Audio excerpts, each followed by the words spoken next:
ओम शांति। भगवत गीता श्लोक क्लास में आज का श्लोक है 11वें अध्याय का 12वां श्लोक, अध्याय 11 का श्लोक नंबर 12। श्लोक है दिवि सूर्य सहस्रस्य भवेद्युग पद उत्थिता यदि भा सदृशी सा स्यात् भासस्तस्य महात्मनः। श्लोक दोबारा। दिवि सूर्य सहस्रस्य भवेद्युग पद उत्थिता यदि भा सदृशी सा स्यात् भासस्तस्य महात्मनः।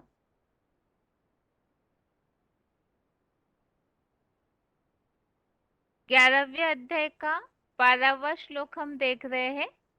अभी संधि विच्छेद। दिवि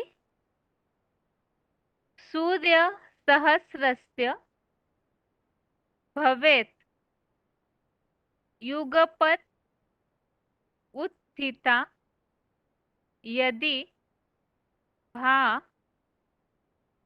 सदृशी सा स्यात् भासः तस्य महात्मनः। श्लोक का संधि विच्छेद दोबारा। दिवि सूर्य सहस्रस्य भवेत् युगपत् उत्थिता यदि भा सदृशी सा स्यात् भासः तस्य महात्मनः। अभी शब्दों के अर्थ है। यदि अर्थात यदि, दिवि अर्थात आकाश में, सूर्य सहस्रस्य अर्थात हजारों सूर्यों की, सूर्य अर्थात सूर्य, सहस्रस्य अर्थात हजारों, तो सूर्य सहस्रस्य अर्थात हजारों सूर्यों की, भा अर्थात कांति, युगपत अर्थात एक साथ, उत्थिता अर्थात उदित, भवेत अर्थात हो, सा अर्थात वह,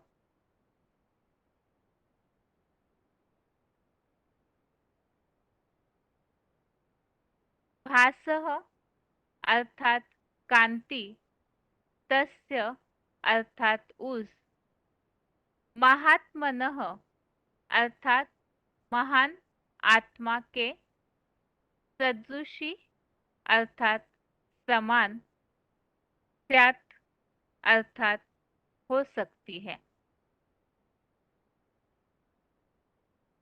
शब्दों के अर्थ दोबारा। यदि अर्थात यदि, दिवि अर्थात आकाश में,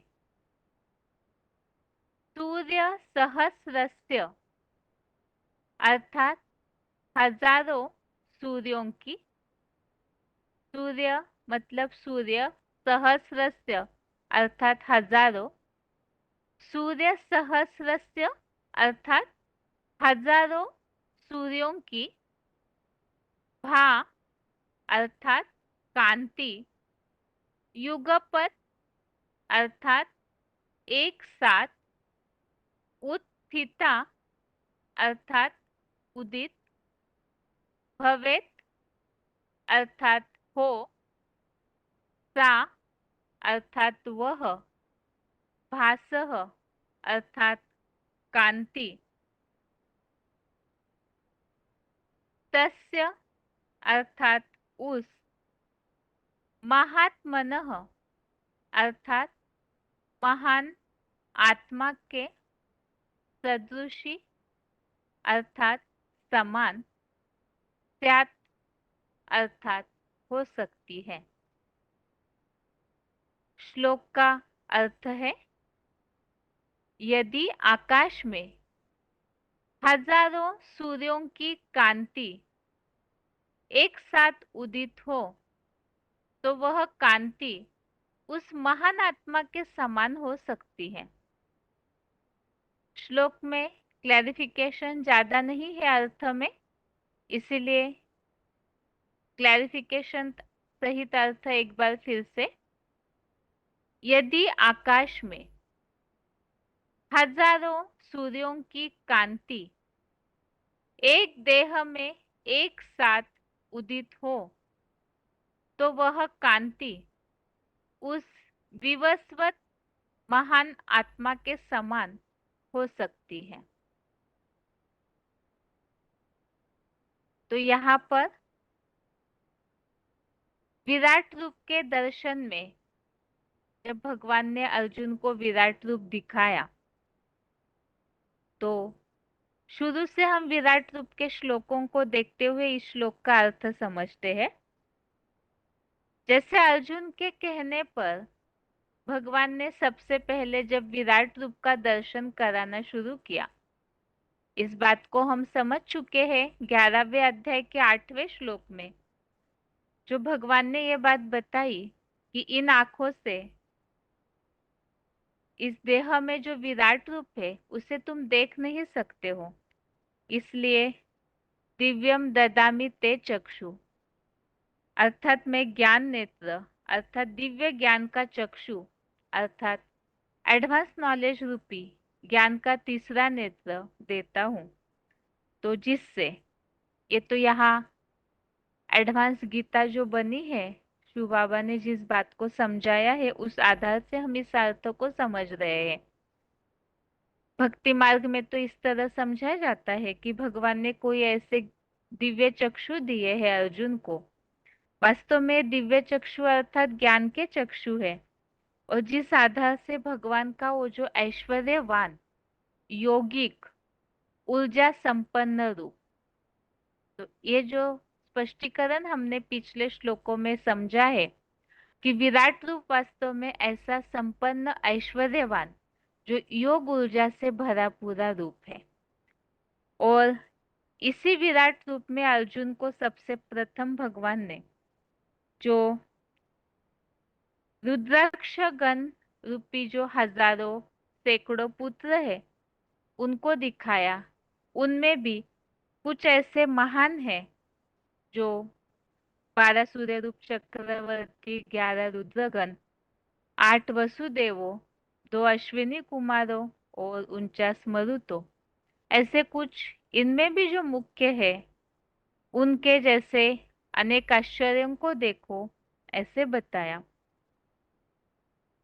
और इसके अलावा भगवान फिर अर्जुन को जो ऐसा विभूति रूप दिखाने लगे, तो जैसे 10वें और 11वें श्लोक में हमने समझा कि वो जो विराट रूप है वो पंचानन परम ब्रह्म अर्थात परमपिता शिव जिस तन का आधार लेते हैं उस तन के द्वारा ही सगुण अर्थात साकार रूप में जब प्रत्यक्ष होते हैं तो वो पंचानन परम ब्रह्म जो योग की ऐसी संपन्न अवस्था तक पहुंच जाते हैं, तो उस समय ही ये बात दुनिया के सामने प्रत्यक्ष हो जाती है कि जो भी इन आंखों से देखे, कानों से सुने, तो वो उस पावरफुल जो योग ऊर्जा का वाइब्रेशन है उसे महसूस करके एक ही बात दिल से निकलेगी कि हमारा बाप आ गया है।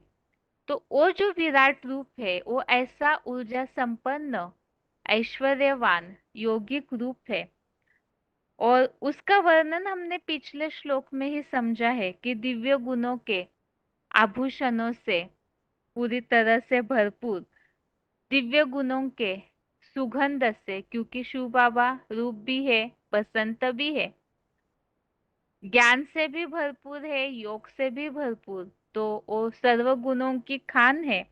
तो वो दिव्य गंधों से लिम्पायमान, अर्थात तो दिव्य गुणों की सुगंध है जो ऐसे वाइब्रेशन पावरफुल बनते हैं।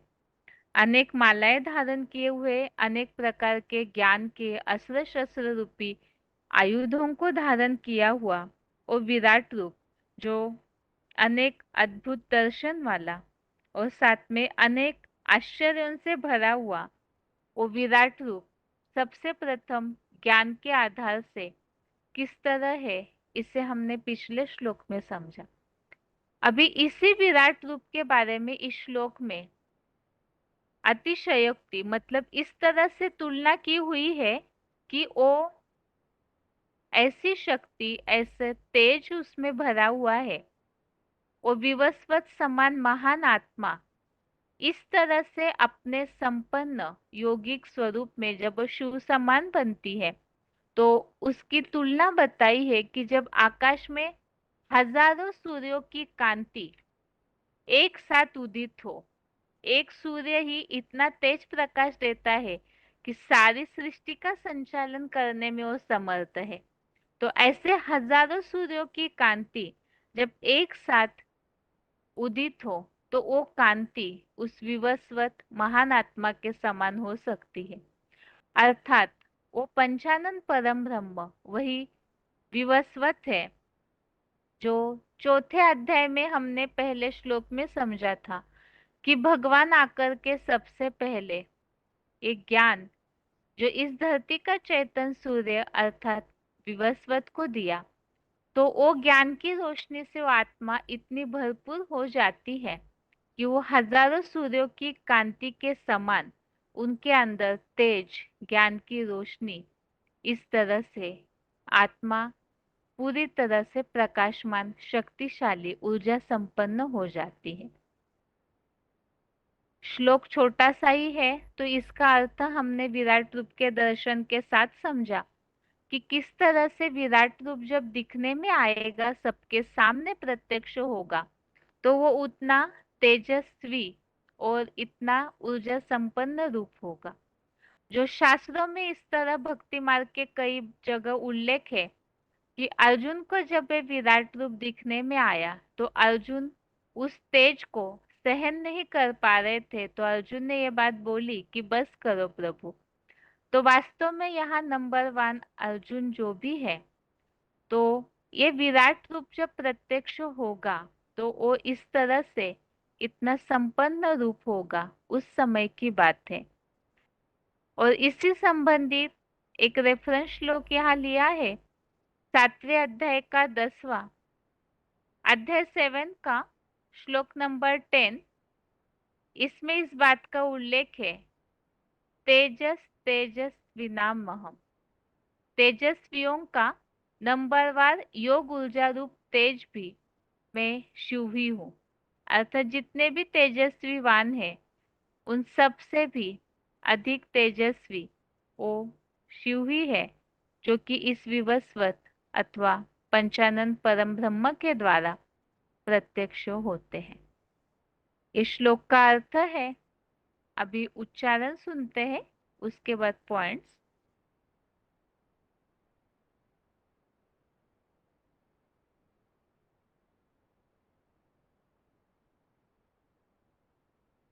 दिवि सूर्यसहस्रस्य भवेद्युगपत्पुत्थिता यदि भासस्तृषि सा स्यात् भासस्तस्य महात्मना। यदि आकाश में हजारों सूर्यों की कांति एक देह में एक साथ उदित हो, तो वह कांति उस विवस्वत महान आत्मा के समान हो सकती है। दिवि सूर्यसहस्रस्य भवेद्युगपत्पुत्थिता यदि भासस्तृषि सा स्यात् भासस्तस्य महात्मना। यदि आकाश में हजारों सूर्यों की कांति एक देह में एक साथ उदित हो, तो वह कांति उस विवस्वत महान आत्मा के समान हो सकती है। अभी श्लोक संबंधित पॉइंट्स है।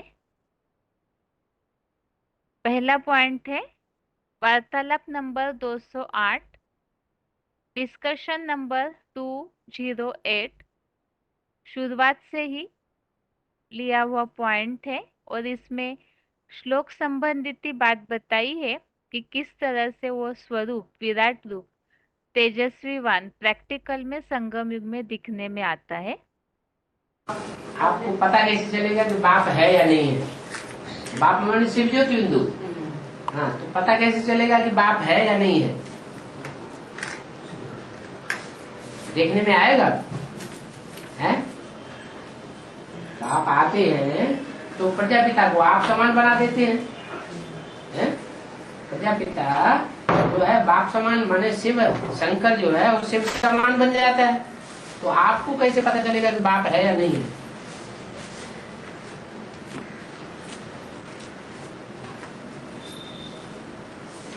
स्थूल चीज तो है नहीं जो आंखों से देखी जाए। कैसे पता चलेगा कि है या नहीं? ज्ञान सुनाते ही रहेंगे, लास्ट तक ज्ञान ही सुनाते रहेंगे। है?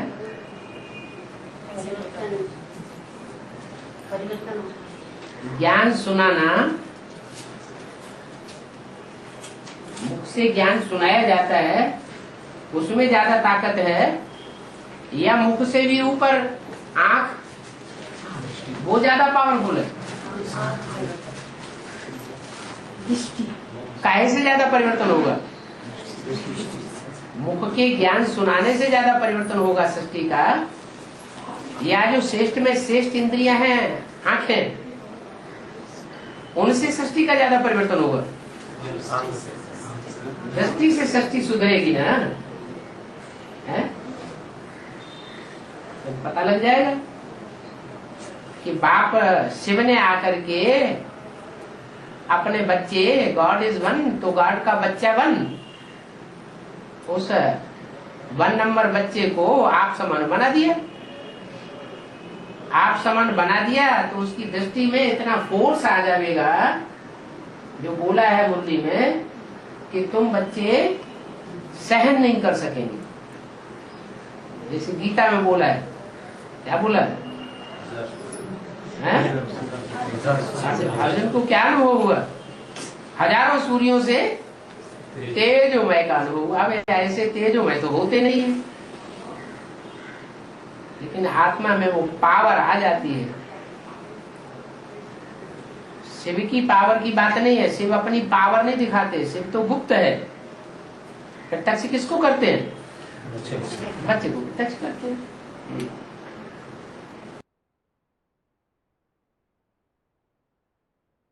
अगला पॉइंट है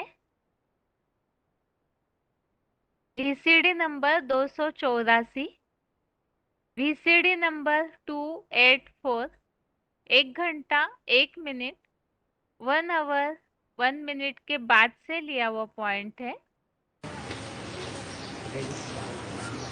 शिव आकर के सदगुरु बनता है।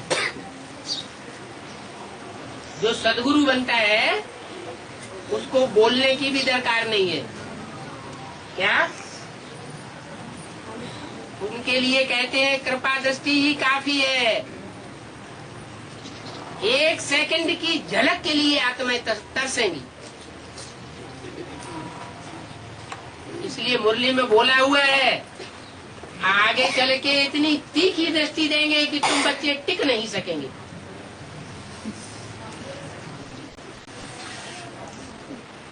गीता में इसके लिए क्या बोला हुआ है? अर्जुन ने क्या बोला? बस बस।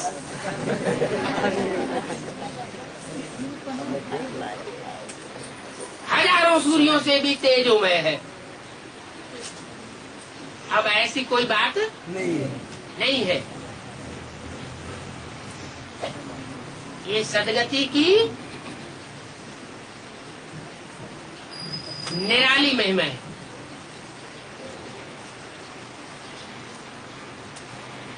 बुद्धि की सदगति होती है।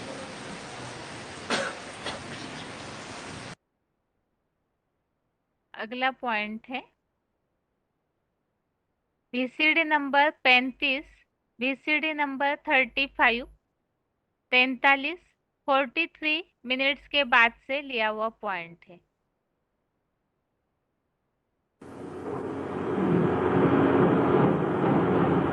नाम तो सहज राजयोग है, लेकिन अर्जुन जैसे जो पुरुषार्थी हैं वो कभी कभी ये अनुभव करते हैं कि मैं इस ज्ञान की तीक्ष्णता को सहन नहीं कर सकता। इसलिए गीता में लिख दिया है कि हजारों सूर्यों से भी ज्यादा तीक्ष्ण रोशनी वाला ये ज्ञान है, लेकिन ऐसी कोई बात नहीं। इसकी तीक्ष्णता, इसका तलखीलापन, इसकी मार उन आत्माओं को अनुभव होती है जो परमात्मा बाप को पहचान कर भी, उसके बताए हुए रास्ते को समझकर भी उल्टी चलन चलते हैं। परमात्मा बाप श्रेष्ठ मत देने वाला है। उस श्रेष्ठ मत को त्याग कर मनुष्यों की मत पर चल पड़ते हैं या मन मत पर चल पड़ते हैं, तब वो ज्ञान भी उनको बहुत तीक्ष्ण लगता है। इस तरह से ये 11वें अध्याय के 12वें श्लोक संबंधित हमने पॉइंट समझे। और श्लोक में जो बात आई है, हजारों सूर्यों से भी तेजों में विराट रूप में अर्जुन को जो दर्शन हुआ, तो वास्तव में ये बात यहाँ ज्ञान का तेज या योग का जो तेज जो बताया, आगे चल करके ऐसी तीखी दृष्टि मिलेगी जो बच्चे ठहर नहीं सकेंगे, तो उस समय की स्थिति की वो बात गीता में वर्णित है। अभी आगे है रिवीजन। रिवीजन के लिए 9वें अध्याय का 4था और 5वां श्लोक है, अध्याय 9 का श्लोक नंबर 4, 5। यहाँ पर हम 9वें अध्याय में शुरू में इस बात को समझ रहे थे जो बताया है। 9वें अध्याय का नाम राजविद्या राजगुह्य योग, और इसमें भगवान के ज्ञान को जो जान लेते हैं वो फिर पापों से मुक्त हो जाते हैं आधा कल्प के लिए।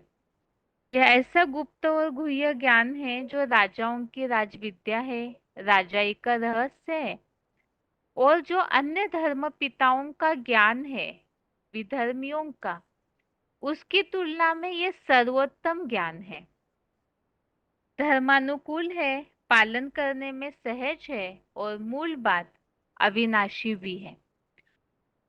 तो इस ज्ञान के प्रति गीता ज्ञान या ये ईश्वरीय ज्ञान जो भगवान देते हैं कलयुगांत में, इस ज्ञान के प्रति जो श्रद्धा नहीं रखते हैं, जो तीसरे श्लोक में वर्णन हमने देखा, अश्रद्धाधाना पुरुषा, अर्थात जो श्रद्धा भावना नहीं रखते हैं जो पुरुष, वो फिर ऐसे कृष्ण गति को फॉलो करने वाले मोह अंधकार, अज्ञान के अंधकार में चले जाते हैं। अर्थात ही दक्षिणायन मार्ग जो हिंसक असुरों का मार्ग है, विधर्मियों के द्वारा बनाया हुआ जो मार्ग है, उस अंधकार में द्वापर युग से ही चले जाते हैं।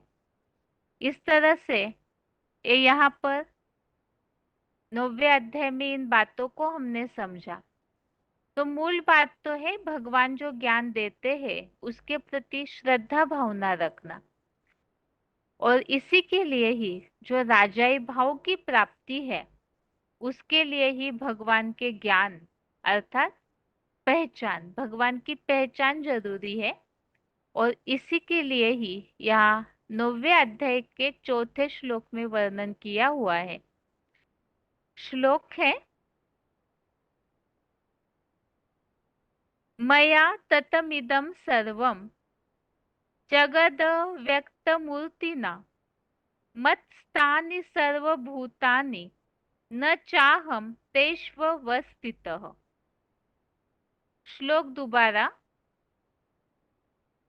मया ततमिदं सर्वं जगद व्यक्तमूर्तिना मत्स्थानि सर्वभूतानि न चाहम तेष्वस्थितः। अर्थात मेरी अव्यक्त स्थिति की निराकारी लिंग मूर्तिमान महादेव द्वारा यह सारा जड़ जंगम जगत मानव बीज बाप से वट वृक्ष जैसा विस्तृत है।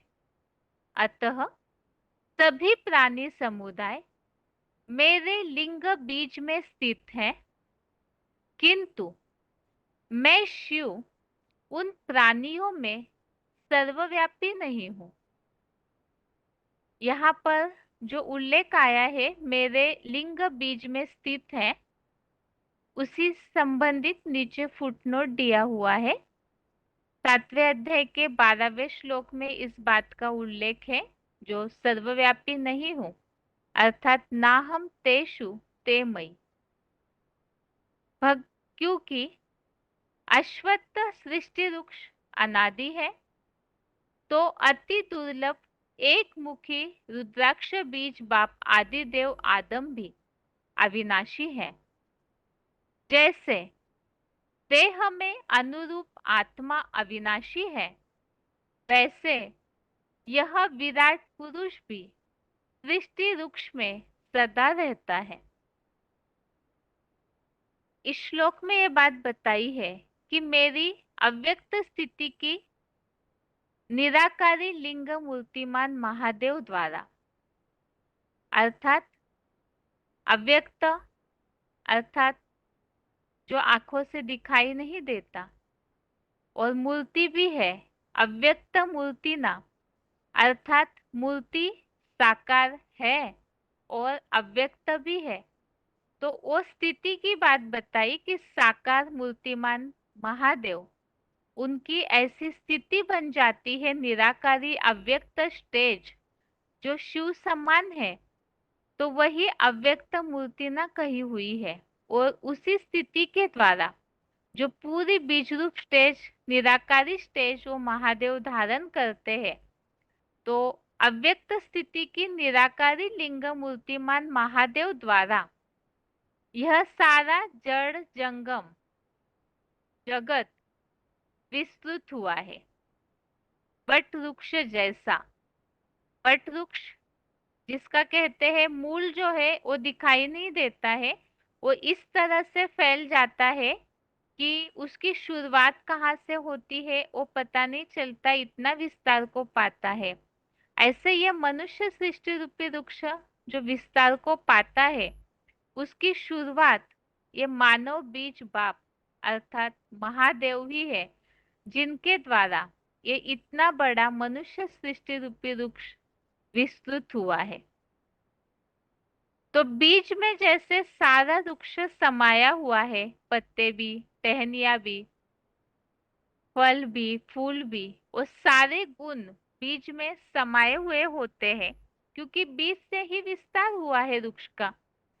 इसी तरह से इस मनुष्य सृष्टि में जितने भी प्राणी समुदाय है, वो सारे भी मेरे लिंग बीज में स्थित है। अर्थात जो ऐसी निराकारी स्टेज महादेव की बनती है, जिसकी यादगार शिवलिंग दिखाया जाता है, तो वो निराकारी अव्यक्त स्टेज जो बिल्कुल भी देह भान का नामो निशान नहीं, ऐसी आत्मिक स्थिति की बीज रूप स्टेज में वो आत्मा 100% स्थित हो जाती है। तो उस बीज रूप स्टेज के द्वारा ही यह संसार विस्तृत होता है। तो सारा प्राणी समुदाय उस बीज में स्थित है, किंतु मैं शिव उन प्राणियों में सर्वव्यापी नहीं हूं। अर्थात बीज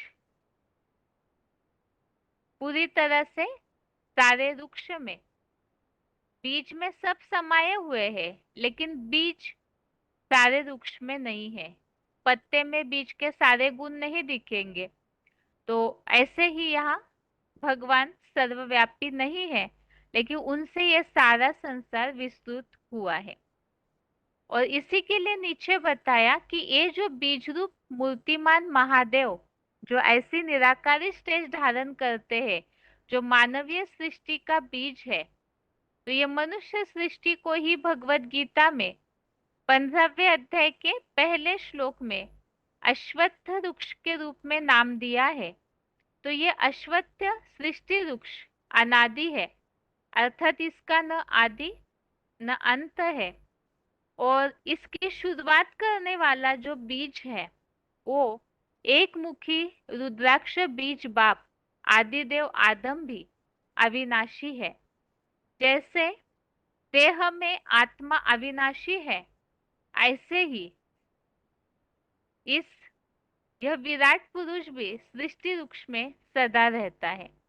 अर्थात इस सारे सृष्टि की आत्मा, मूल बीज और विराट पुरुष अर्थात ही महादेव, जो निराकारी स्टेज के द्वारा इस सृष्टि के विस्तार के निमित्त बनते हैं, वो सारी सृष्टि का बाप है।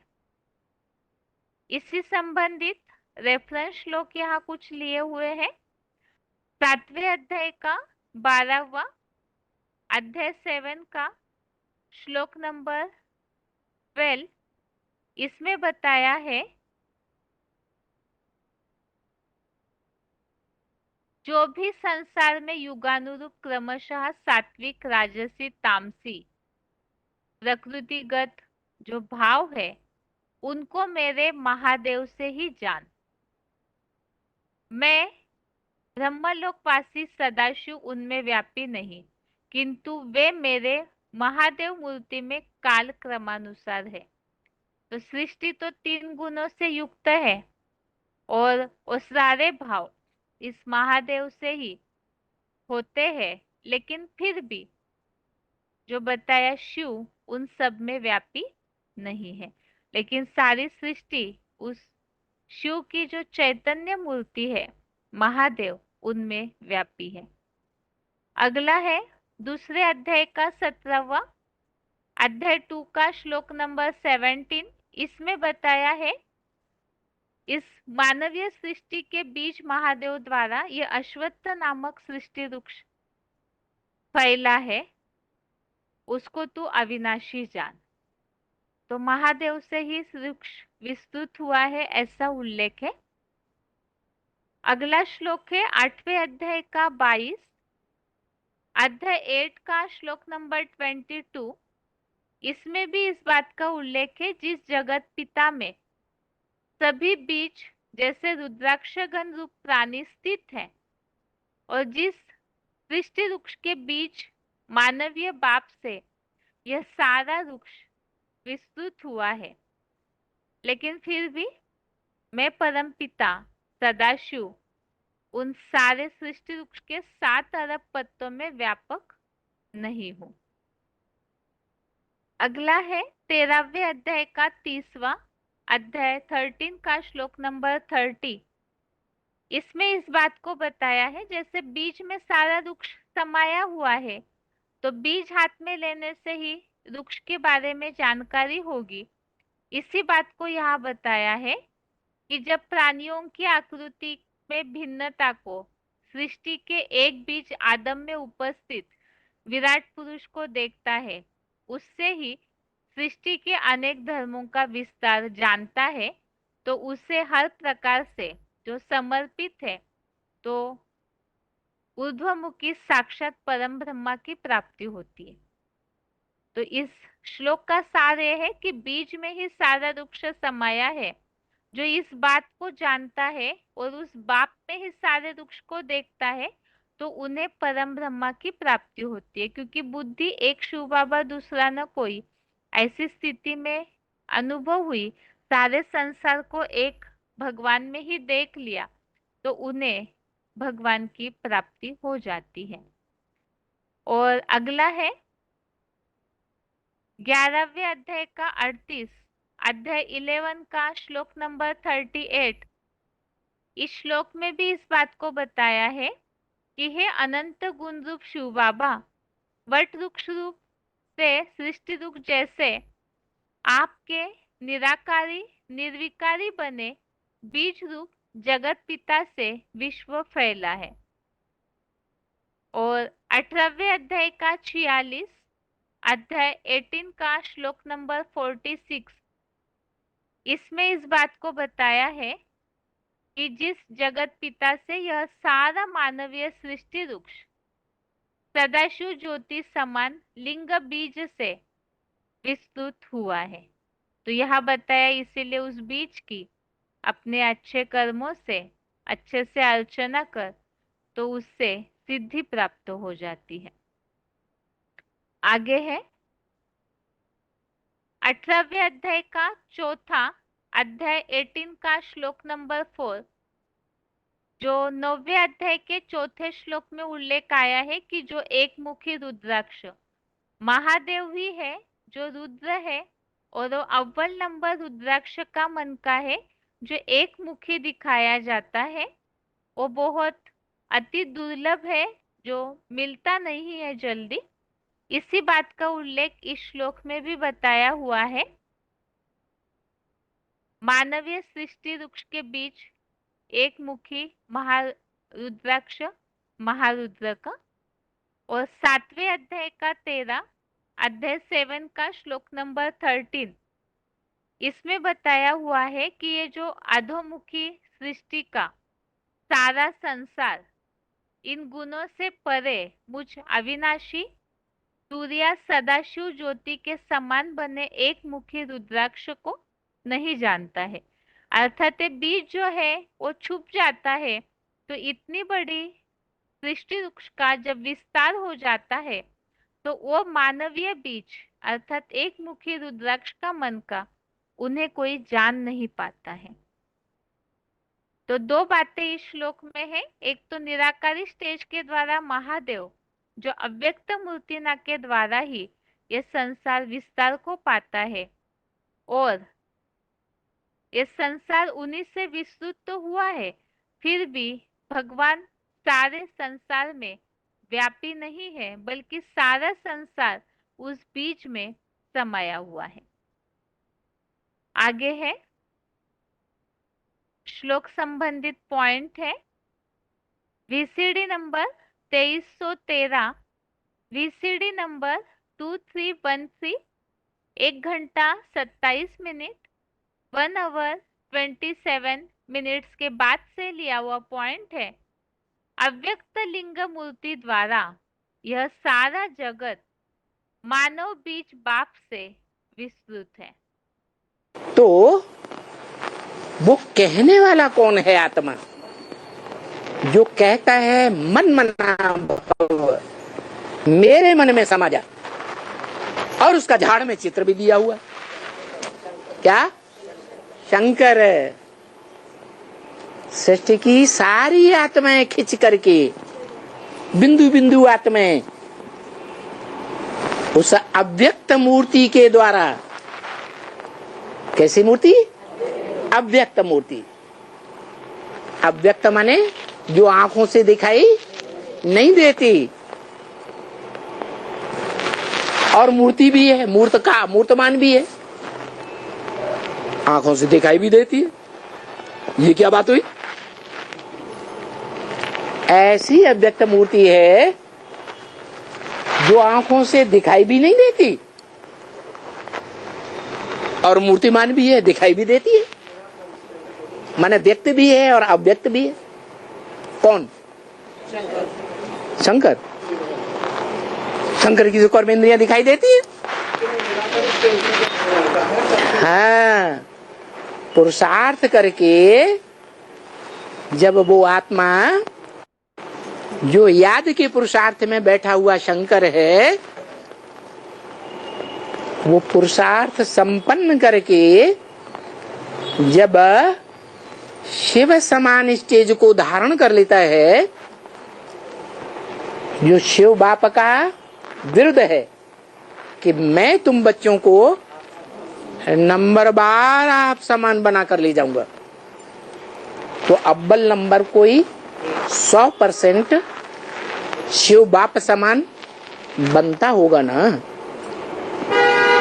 कौन बनता होगा? है वही मनुष्य सृष्टि का भी,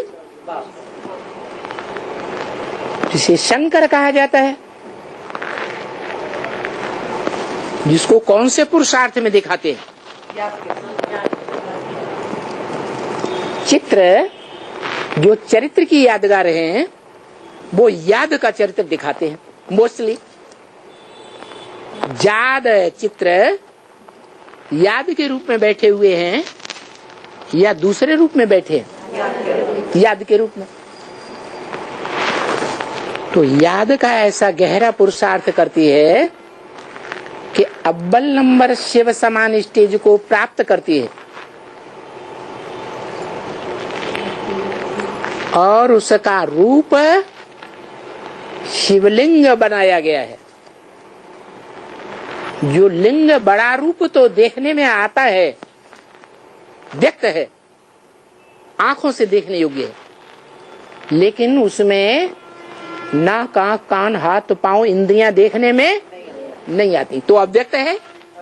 अव्यक्त है माने अव्यक्त भी है और व्यक्त भी। इसलिए गीता में आया है अव्यक्त मूर्तिना।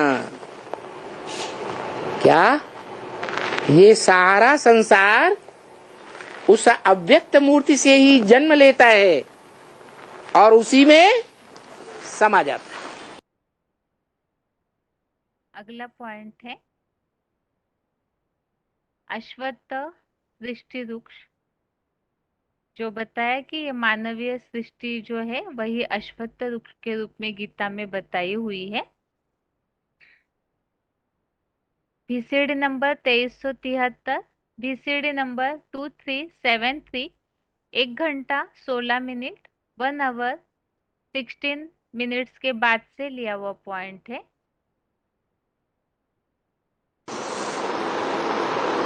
गीता में बताया ना, ये मनुष्य सृष्टि एक वृक्ष के समान, नाम दिया अश्वत्थ वृक्ष। क्या क्या नाम दिया? अश्वत्थ वृक्ष। अश्व माने घोड़ा, थ माने स्थिर रहने वाला। कैसा वृक्ष? जो मन रूपी घोड़ा जहां स्थिर किया गया, मन स्थिर रहने वाला है या लगातार चलायमान है? चलायमान। तो चलायमान मन जो है उसके द्वारा नई सृष्टि नहीं बन सकती। क्या? नई दुनिया, स्वर्ग की स्थापना नहीं हो सकती। स्वर्ग की स्थापना तब ही हो सकती है जब स्व की स्थिति में स्थित हुआ जाए। स्व माने आत्मा। तो आत्मा में जो मन बुद्धि है, उसमें जो मन है बहुत चलायमान,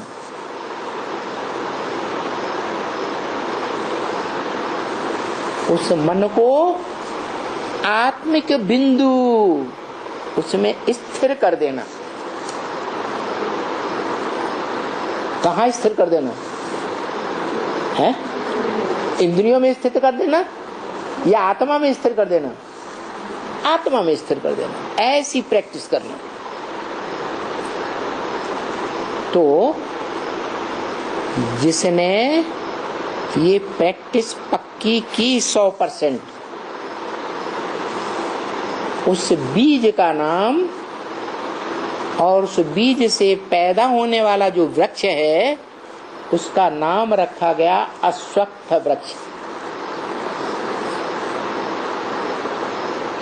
जिसका गीता में वर्णन है। तो ये मनुष्य सृष्टि एक वृक्ष है। इसका एक बीज कौन सा है जिसमें से ये वृक्ष निकलता है? उस बीज का नाम मुरली में बता दिया। राम बाप को कहा जाता है, कृष्ण बच्चे को कहा जाता है। क्या? मनुष्य सृष्टि में जो बाप है वो राम वाली आत्मा है।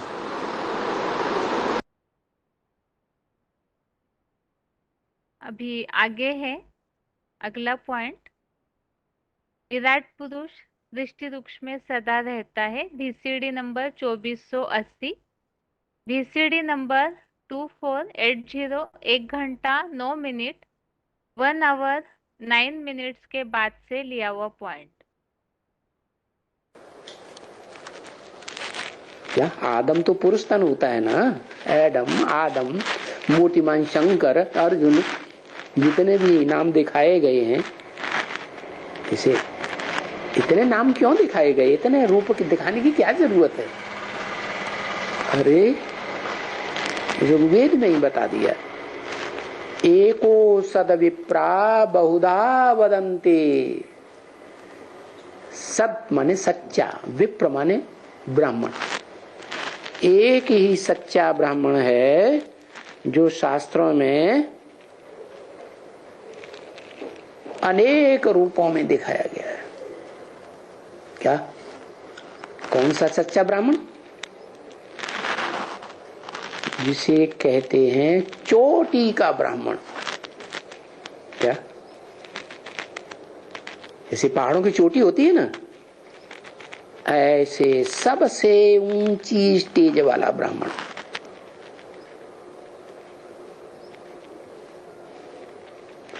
तो सबसे ऊंची चोटी दुनिया में है एवरेस्ट चोटी। जब दुनिया में जलमयी होती है, महाविनाश होता है, कल्पांत काल आता है, तो वो चोटी ही बचती है और बाकी सब डूब मरते हैं। मरना शरीर से होता है, आत्मा तो मरती ही नहीं। लेकिन वो एक व्यक्तित्व ऐसा है जो एवरेस्ट चोटी पर शरीर के साथ रहता है। सच्चा ब्राह्मण, जिसके लिए मुरली ब्रह्म वाक्य है, जब मैं आता हूं सच रूपी रंगमंच पर तो सब डूब जाते हैं। क्या? पाप पंक में, पाप रूपी कीचड़ में, अज्ञान अंधकार में सब डूब जाते हैं। एक है ब्राह्मण जिसकी चोटी पकड़कर मैं खींचता हूं, एक बचा रहता है, उसको पकड़ करके खींचता हूं। तो विराट पुरुष संसार में प्रत्यक्ष हो जाता है। उस विराट पुरुष में सब कुछ है, सारे प्राणी मात्र दिखाए जाते हैं। तो वो ही सच्चा ब्राह्मण हुआ। बाकी नंबरवार ब्रह्मा। अभी आगे है अगला श्लोक, 9वें अध्याय का 5वां अध्याय 9 का श्लोक नंबर 5 है। न च मत्स्थानि भूतानि पश्य मे योगमेश्वरम् भूतभृन्न च भूतस्थो ममात्मा भूत भावनः। श्लोक दोबारा, न च मत्स्थानि भूतानि पश्य मे योगमेश्वरम् भूतभृन्न च भूतस्थो ममात्मा भूत भावनः। अर्थात मेरे ऐश्वर्यवान योग ऊर्जा रूप निराकारी लिंग महादेव को देख, जहां आकाश आदि जड़ पंचभूत भी मेरे में स्थित नहीं। सोमनाथ में शिव समान आत्म ज्योति हीरा, देह स्मृतिहीन साकारी देह वाली अव्यक्त मूर्ति योग की खुराक से शाकाहारी प्राणियों को पैदा करने वाली सच्चे एडवांस गीता ज्ञान से प्राणियों का भरण पोषण करती मेरी अजन्मा, अगर्भा, अकर्ता, अभोक्ता, सदा निराकारी ज्योति बिंदु आत्मा उन जड़ जंगम योग ऊर्जा भरे प्राणियों में स्थित भी नहीं है। तो इस श्लोक में जैसे शुरू में चौथा श्लोक हमने देखा कि अव्यक्त मूर्ति अर्थात जो निराकारी बीज रूप स्टेज है, उस बीज रूप स्थिति के द्वारा ही अर्थात महादेव की निराकारी स्टेज द्वारा ये सृष्टि वृक्ष विस्तृत हुआ है। अर्थात सारी सृष्टि ही उस महादेव का परिवार है और वो महादेव के द्वारा ही ये सारे सृष्टि वृक्ष की अर्थात सारे प्राणियों को जो पैदा करने वाली है अपनी निराकारी स्टेज के द्वारा, वो महादेव अव्यक्त मूर्ति ना उनकी योग की खुराक से ही और सच्चे गीता एडवांस गीता ज्ञान से प्राणियों का भरण पोषण होता है। इसी बात को इस श्लोक में बताया है। ये जो महादेव है ऐसी निराकारी ऐश्वर्यवान योग ऊर्जा वाली स्थिति जिसके लिए बताया कि वो स्थिति में आकाश आदि जड़ पंचभूत मेरे में स्थित नहीं। जो तीन लोक का चित्र है उसमें भी महादेव को पांच तत्वों से बिल्कुल दूर परम धाम से नजदीक दिखाया जाता है।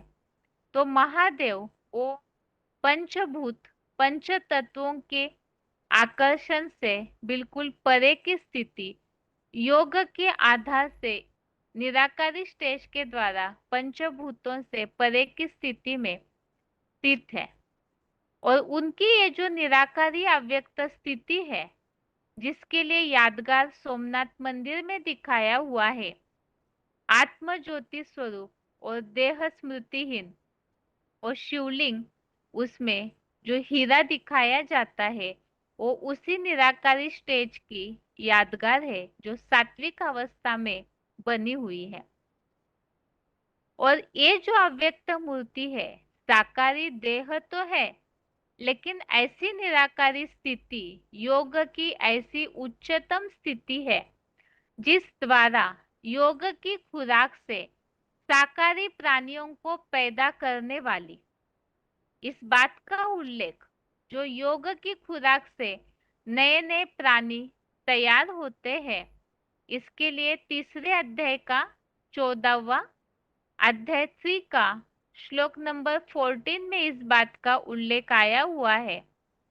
किस तरह से भोजन से अर्थात याद से आत्मिक जो स्नेह योग की खुराक है उससे नए नए ब्राह्मण रूप प्राणी तैयार होते हैं और ज्ञान से ये प्राणियों का भरण पोषण करने वाली मेरी आत्मा उन प्राणियों में अर्थात सारे इस वृक्ष का प्राणियों का ज्ञान योग के द्वारा भरण पोषण तो करते हैं लेकिन फिर भी भगवान उन सब प्राणियों में स्थित नहीं है अर्थात सर्वव्यापी नहीं है।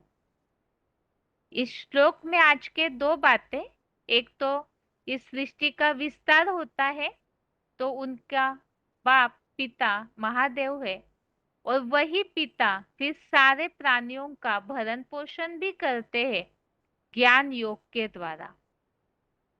और इतना होने के बावजूद भी वो इन सारे पंच तत्वों से निराली स्थिति में तुरीय स्थिति में ही स्थित रहते हैं अपने योग बल के आधार से। तो इस श्लोक में जो एक रेफरेंस दिया है उससे तो अभी हमने समझा ही, तीसरे अध्याय का 14वां श्लोक जिसमें बताया है कि प्राणियों को योग की खुराक से पैदा किया जाता है। अभी अगला रेफरेंस श्लोक है चौथे अध्याय का 24 अध्याय 4 का श्लोक नंबर 24 जो इस श्लोक में उल्लेख आया है पांचवें सोमनाथ मंदिर में जो शिवलिंग यादगार दिखाया है बिल्कुल देह स्मृतिहीन ऐसी, और हीरा दिखाया जाता है उसी बात का यादगार किस तरह से है उसे इस श्लोक के फुटनोट में स्पष्ट किया हुआ है।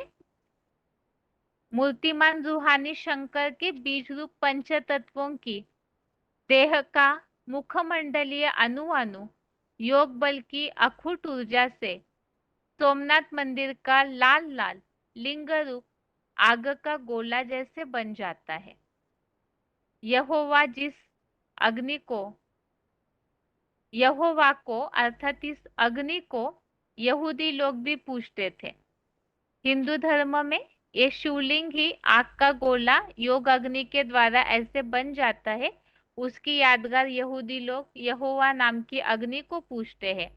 और यही यादगार शास्त्रों में हिरण्य गर्भ के रूप में दिखाई जाती है, जो पूरी तरह से सोने जैसा चमकता हुआ हिरण्य गर्भ। और 7वें अध्याय का 12वां अध्याय 7 का श्लोक नंबर 12, इसमें बताया है कि ये जितने भी प्राणी है वो सारे मेरे कैलाशवासी महादेव से ही है ऐसा जान, लेकिन मैं उनमें व्यापी नहीं हूं। अगला है 8वें अध्याय का 3 अध्याय 8 का श्लोक नंबर 3। जो श्लोक में हमने उल्लेख देखा प्राणियों को जो याद की खुराक के द्वारा प्राणियों की उत्पत्ति होती है, इसी बात को यहाँ भी दिया हुआ है। प्राणी भाव की मानसी उत्पत्ति करने वाला ये जो त्याग है वो यज्ञ सेवा का सर्वोत्तम कर्म कहा जाता है। तो प्राणियों की उत्पत्ति जो मानसी सृष्टि रची जाती है उस संबंधित उल्लेख 14वें अध्याय का 3 अध्याय 14 का श्लोक नंबर 3, इसमें उल्लेख आया हुआ है। 2 बातें हैं। एक तो ये जो भी रुद्राक्ष या बीज रूप पितर रूप प्राणियों की महत ब्रह्मा द्वारा मानसी उत्पत्ति होती है, अर्थात सारी प्राणियों की मानसी सृष्टि योग की खुराक द्वारा इन सब की उत्पत्ति होती है। और इसी बात को यह फुटनोट ने भी दिया हुआ है। अन्नाद भवती भूतानी, ब्रह्मा के प्यार की खुराक से मानसी सृष्टि के प्राणी होते हैं। आगे है इस श्लोक संबंधित पॉइंट।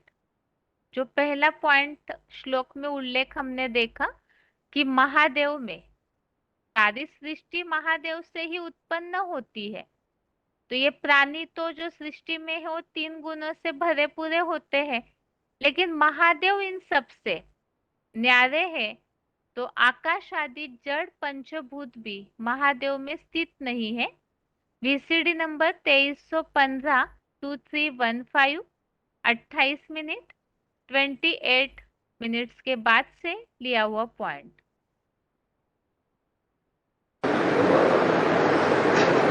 जो नर को नारायण बनाता है उसका नाम पड़ता है नारायण। नार माने ज्ञान जल, आयन माने घर। कहाँ घर बनाता है? ज्ञान जल में अपना घर बनाता है, ज्ञान जल से बाहर आता ही नहीं। पक्का पक्का सूक्ष्म वतनवासी। ज्ञान सूक्ष्म है ना, ऐसे तो ब्रह्मा को सूक्ष्म वतन में दिखाते हैं, विष्णु को भी सूक्ष्म वतन में दिखाते हैं, लेकिन सबसे ऊंचा वतन कौन सा? ब्रह्मापुरी, विष्णुपुरी या शंकरपुरी? ब्रह्मापुरी फिर भी पंचभूतों की दुनिया के नजदीक है, और शंकरपुरी है ऐसा स्थान है जहां पंचभूत होते ही नहीं।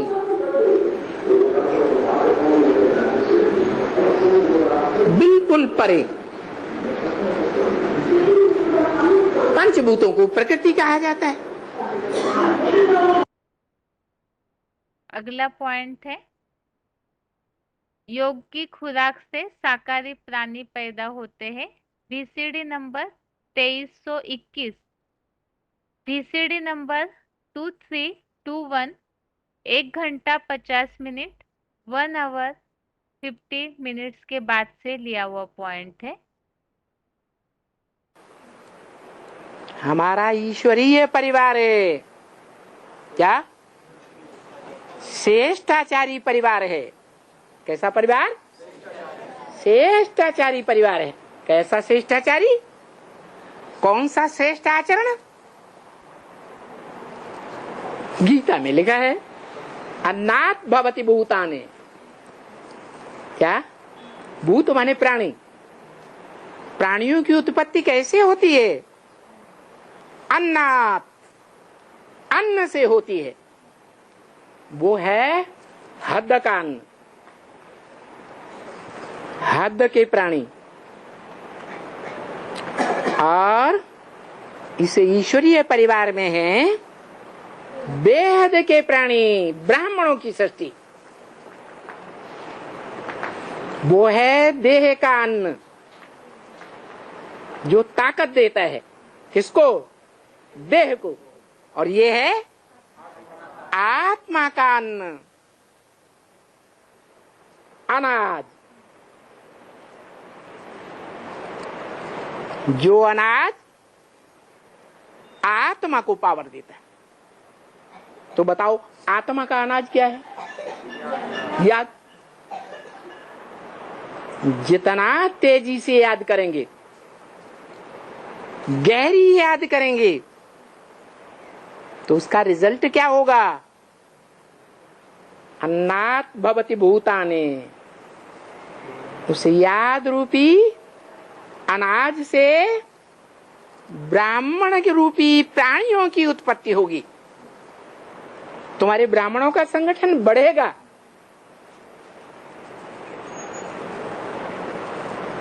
और जो ब्राह्मण नहीं है,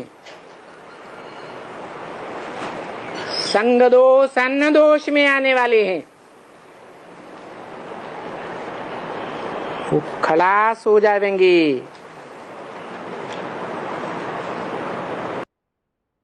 अगला पॉइंट है, VCD number 3348, VCD number 3348, 22 minute 22 minutes के बाद से लिया हुआ पॉइंट है। सच्चे एडवांस गीता ज्ञान से प्राणियों का भरण पोषण करती मेरी आत्मा। तो पहले नंबर में तो फूड मिनिस्टर है, वो तो असल में शिव बाबा ही है ना। ज्ञान की वर्षा डालते हैं तो अन्न पैदा होता है ना। कौन सा अन्न? आत्मा का अन्न है प्यार। है? प्यार का अन्न पैदा होता है तो उससे बुद्धि रूपी पेट भरेगा आत्मा का कि नहीं? है, भरेगा। तो वो तो बेहद का फूड मिनिस्टर है, आया हुआ है। परम पिता परमात्मा हेवनली गॉड फादर शिव ज्योति बिंदु मुकर्रर रथ में आया हुआ है। तो वो आकर के है हर आत्मा को इतना अनाज देते हैं। इस तरह से ये 9वें अध्याय के चौथे 5वें श्लोक की रिवीजन हमने देखी। अभी आज का श्लोक एक बार फिर से, 11वें अध्याय का 12वां अध्याय 11 का श्लोक नंबर 12 है। दिवि सूर्य सहस्रस्य भवेद्युग पदुत्थिता, यदि भा सदृशी सा स्यात् भासस्तस्य महात्मनः। अर्थात यदि आकाश में हजारों सूर्यों की कांति एक देह में एक साथ उदित हो, तो वह कांति उस विवस्वत महान आत्मा के समान हो सकती है। तो विराट रूप में ये बात बताई, हजारों सूर्यों से भी तेजोमय और रूप है। वास्तव में ये बात प्रैक्टिकल में ऐसे सूर्यों से तेजोमय की बात ज्ञान का तेज है, योग का तेज है। परम पिता जिस तन द्वारा प्रत्यक्ष होते हैं वो विवस्वत चैतन ज्ञान सूर्य इस तरह से अपनी योग ऊर्जा संपन्न स्थिति को धारण करते हैं, तब वो विराट रूप दुनिया के सामने प्रत्यक्ष होता है। ये उस समय की बात है। और इसी संबंधित 7वें अध्याय के 10वें श्लोक में हमने उल्लेख देखा, तेजस्वियों का नंबरवार योग ऊर्जा रूप तेज मैं शिव ही हूँ। ये तो श्लोकों की रिवीजन हो गई है। और अभी एक विशेष सूचना, जैसे कि पिछले संडे के संगठन क्लास में जो क्लासेस का टाइम ऑनलाइन क्लासेस का बदला हुआ हमने देखा था, और उसी में ही काफी सारे नए क्लासेस ऐड हुए हैं वो भी हमने देखा। उसमें खास जो पीबी केस में परिवारों में छोटे बच्चे हैं, तो उनके लिए रविवार को, हर रविवार को शाम को 5 से 6 बजे तक गीता क्लास होगा। इस क्लास का उद्देश्य यही है, गीता में हम इस बात को देखे भी हैं, मुरलियों में भी हम इस बात को समझते हैं कि जो भी आत्माएं छोटे बच्चे बनकर आते हैं तो जरूर वो पूर्व जन्मों की आत्माएं हैं जो दोबारा श्रीमताम गे है, अर्थात ऐसे ही ज्ञानी आत्माओं के ऐसे धार्मिक परिवारों में ही जन्म लेती है। तो उन छोटे बच्चों में ज्ञान मर्ज रूप में तो है ही पिछले जन्मों का, उसे इमर्ज करना जरूरी है। और हम सभी इस बात को भी जानते हैं, अभी पुरुषार्थ का समय भी कम रहा हुआ है, तो उन आत्माओं का भी उद्धार होना जरूरी है। इसीलिए ही आपके परिवारों में जो भी छोटे बच्चे हैं, मुरलियों की जानकारी उन्हें होगी ही, ज्ञान की भी बेसिकली जानकारी तो होगी ही। और आज तो बाहर की दुनिया में भी, विदेशों में भी गीता को या हमारे शास्त्रों को महत्व देकर पढ़ाया जाता है। तो भारतवासी है हम, तो इसीलिए गीता का तो महत्व सभी के पास होना ही चाहिए। इसीलिए रविवार के क्लास में आप जरूर, आपके जो भी छोटे बच्चे घर में हैं उन्हें ज्वाइन करवाइए। उन्हें गीता, सारे पूरे श्लोक तो नहीं लेकिन कुछ महत्वपूर्ण श्लोक जो जीवन में आध्यात्मिकता के द्वारा शक्ति भरे, जीवन परिवर्तन हो, कुछ ऐसी नैतिक शिक्षाएं भी गीता के द्वारा प्राप्त हो, इसी आधार से ये गीता क्लास रखा हुआ है। तो टाइम नोट करके रखें और जरूर जो भी बच्चे हैं उनको इस क्लास में ज्वाइन करवाइए। ये अनाउंसमेंट यहाँ पूरी हुई, और साथ में ही आज के लिए गीता क्लास भी यहाँ पूरा होता है। ओम शांति।